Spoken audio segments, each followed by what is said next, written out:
Hi, from me Sigmund again. In this part of the course, I'm going to take you one step further into the simple business logic model.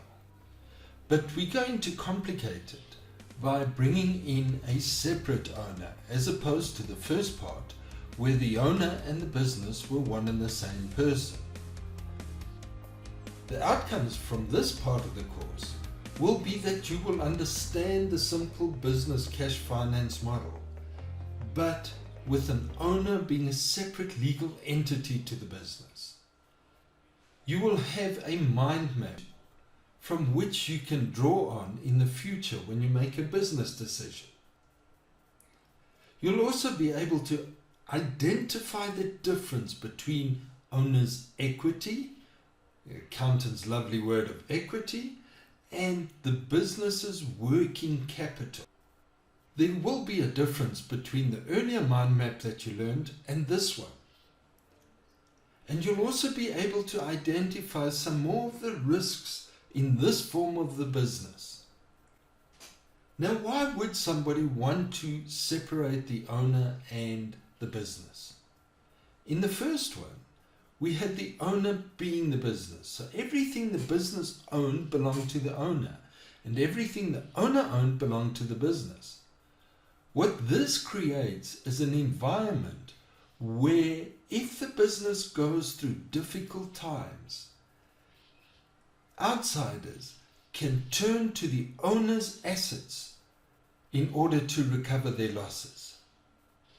So everything the owner owns will be subject to the risks of the business's success. Now, some owners do not want this, and I'm sure there are a few of those out there listening to this video now. The protection for this risk comes from you making yourself a separate legal entity to the business.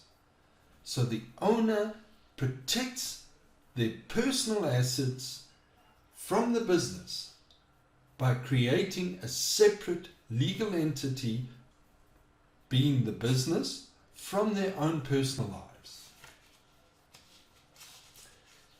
Now, there are advantages, obviously. The owner limits his personal liability for the failure and the risks that are attached to the business. There are also disadvantages in it. The use of the assets of the business are not at the owner's own discretion, whereas in the previous model, the owner could decide what he wanted to do. The business stands separate and therefore can sue the owner for losses suffered due to negligent or reckless behavior by the owner. The cash invested in the business in the earlier model can easily be extracted from the business because the owner would just merely extract the profits, and he could extract more than the profits. In this kind of business, though, the owner has to formally extract profits. And how would he do this? He would have to use one of the formal routes, such as remuneration. So the business would pay him, or her for that matter, remuneration for their services. Or they could extract it by way of dividend payments. However, they can't just take it out. So what the owner invests into this cash reservoir remains in the business. The business uses that to operate. And as the owner is protected from the business's losses, so too is the business protected from the owner merely extracting assets that it requires to operate with. The basic cash conversion cycle of this form of business is very, very similar to the previous form that we saw in the earlier mind map. The working capital as such will operate in the same way. And sticking to our example there, the $2,000 working capital that we utilized in that business cycle conversion as working capital would remain in the business. The profits would also stay in the business unless they were formally withdrawn to the owner. And if they're not formally withdrawn to the owner, they would stay in that cash reservoir as additional working capital.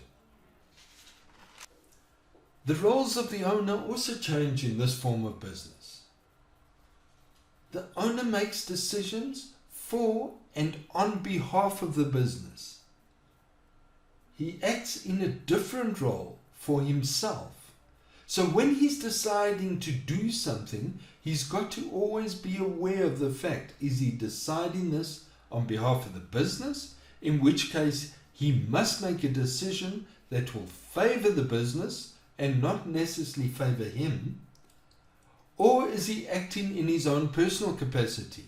In which case, he can make a decision that favors himself, but not at the business's detriment. And that is important to remember.